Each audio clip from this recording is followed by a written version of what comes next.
साथियों नमस्कार। गायों को गाभिन करने से लेकर के बहुत सारे प्रश्न आप लोगों के उमड़ते हैं कि ऐसा हो गया, ऐसा हो गया, ऐसा हो गया। आज हमारे एक सब्सक्राइबर भाई की व्यथा सुनिए, इनको भी बहुत ज़्यादा परेशानी हुई है। ये है हमारे कुलदीप लालपुरा जी, और कुलदीप जी ने रामावत वेट ज्ञान लिख करके प्रश्न किया है। अगर आपका भी कोई भी प्रश्न हो तो आप रामावत वेट ज्ञान लिख करके प्रश्न कीजिए, मैं उसका जवाब जरूर दूंगा।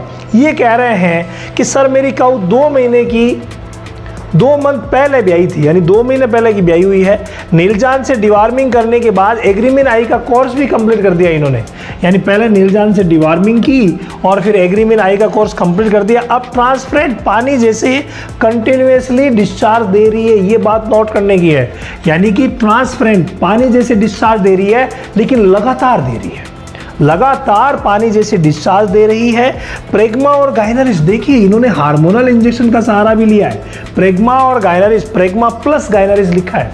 एक बात बताऊं कि प्रेग्मा जो है वो एक PGF2 अल्फा हार्मोन का एनालॉग है। इसी तरीके से गाइनरिस जो है वो GnRH का एनालॉग है। अगर आपने अनियंत्रित रूप से बगैर पशु चिकित्सक की सलाह के इनका इस्तेमाल किया ना, तो आप फायदा करने की बजाय नुकसान कर लेंगे। ये विशेष बात सुनिए, क्योंकि इनका जो उपयोग होता है वो हर एक कंडीशन में अलग अलग होता है। अब आप वाली कंडीशन क्या कहती है, थोड़ा सा मैं प्रकाश डालूंगा। उसके बाद लगातार 2 दिन AI भी करवा दी, यानी हमारा जो फंडा है ना कि भाई 2 दिन AI करवाओ, तो आजकल सभी पशु चिकित्सक, AI वर्कर और सभी किसान भाई इसको मानने लग गए हैं, और 2 बार AI करवाने से रिजल्ट बहुत ही बेटर रह गया। लेकिन अगर तकलीफ दूसरी है तो कैसे सुलझेगा भाई? 2 दिन AI कर ली फिर भी नहीं हुआ, कंटिन्यूसली ट्रांसपेरेंट पानी के तांते दे रही है। ये इसकी प्रॉब्लम है कि कंटिन्यूसली ट्रांसपेरेंट पानी के तांते दे रही है। इसके मैं 2 इलाज बताऊंगा, और दोनों ही इतने पेटेंट है, इतने प्रॉपर वर्क करने वाले हैं कि अगर आपने इस्तेमाल कर लिए तो कोई भी दिक्कत नहीं आएगी। यहाँ पर देखिए, जो सबसे बड़ा आपके डाउट मिल रहा है ना, वो मिल रहा है फॉलिकुलर सिस्ट का। कौन से सिस्ट? फॉलिकुलर सिस्ट का डाउट मिल रहा है। तो ऐसे में आपको क्या करना चाहिए? 3 चीज़ों का कॉम्बिनेशन है जो फॉलिकुलर सिस्ट को भी एकदम से ठीक कर देता है। उसमें हमें नंबर 1 पर लेना होता है दोस्तों,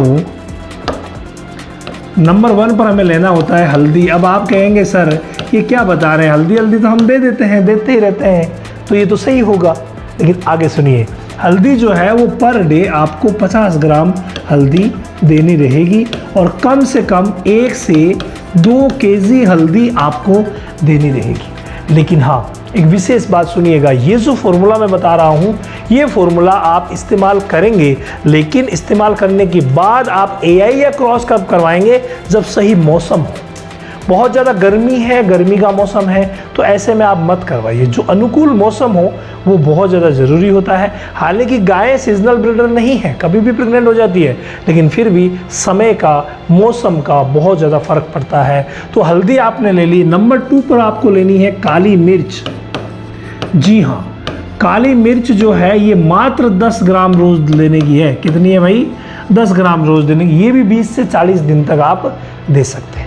3rd नंबर पर जो बात आती है वो है दोस्तों मिनरल का कॉम्बो, यानी कि आप समझ गए होंगे पाउडर मिल्कोफीड प्लेटिनम। यहाँ होता क्या है? आप कहेंगे सर मैंने तो सब कुछ दे दिया, यानी मैंने किसी विटामिन की कोई छोड़ी नहीं है। लेकिन ये मान के चलिए कि बहुत सारे विटामिन और मिनरल्स होते हैं, जो कुछ की कम मात्रा में ज़रूरत होती है माइक्रो मिनरल्स, तो कुछ की ज़्यादा मात्रा में ज़रूरत होती है मैक्रो मिनरल्स। इन सब का जब तक संतुलन नहीं बनेगा तब तक ये काम नहीं होगा। और संतुलन कहाँ बनेगा? मिल्कोफीड प्लेटिनम आपको 50 ग्राम पर डे के हिसाब से कम 40 दिन, यानी कि हल्दी जितना हल्दी के साथ आपको देना बहुत ज़्यादा ज़रूरी रहेगा। ये जब तक देते हैं तब तक मौसम भी अनुकूल हो जाएगा। अगर मान लीजिए अनुकूल मौसम चल रहा है तो इनकी मात्रा को, हल्दी को तो 50 ग्राम ही रखिए, और मिल्कोफीड की मात्रा को 50-50 ग्राम सुबह शाम करके, और इनको 20 दिन में समाप्त कर दीजिए। ज़्यादा समय की जो है वो आपको प्रॉब्लम हो तो पहला वो स्टेप है जो आपको इसको करना ही पड़ेगा, ये बहुत ज़्यादा ज़रूरी है। अब जो दूसरा स्टेप है दोस्तों, दूसरा जो स्टेप है इसको आप सुनिए और थोड़ा सा गौर से। ये स्टेप जो है B स्टेप, वो है दोस्तों फॉलिकुलर सिस्ट का, जैसे मैंने अभी पहले बात की।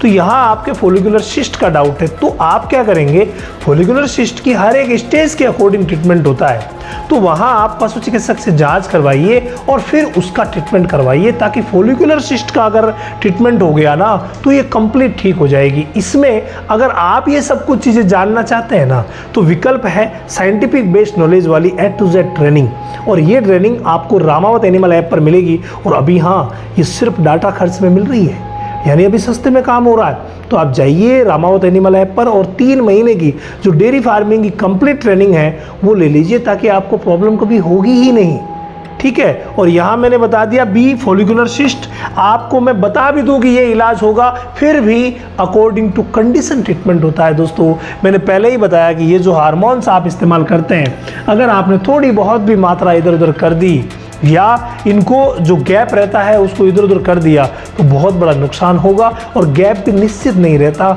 हर एक तकलीफ में इनकी मात्राएं और गैप अलग अलग होते हैं। इसीलिए कंप्लीट नॉलेज लीजिए, उसके बाद काम कीजिए तो बहुत ही शानदार रहेगा।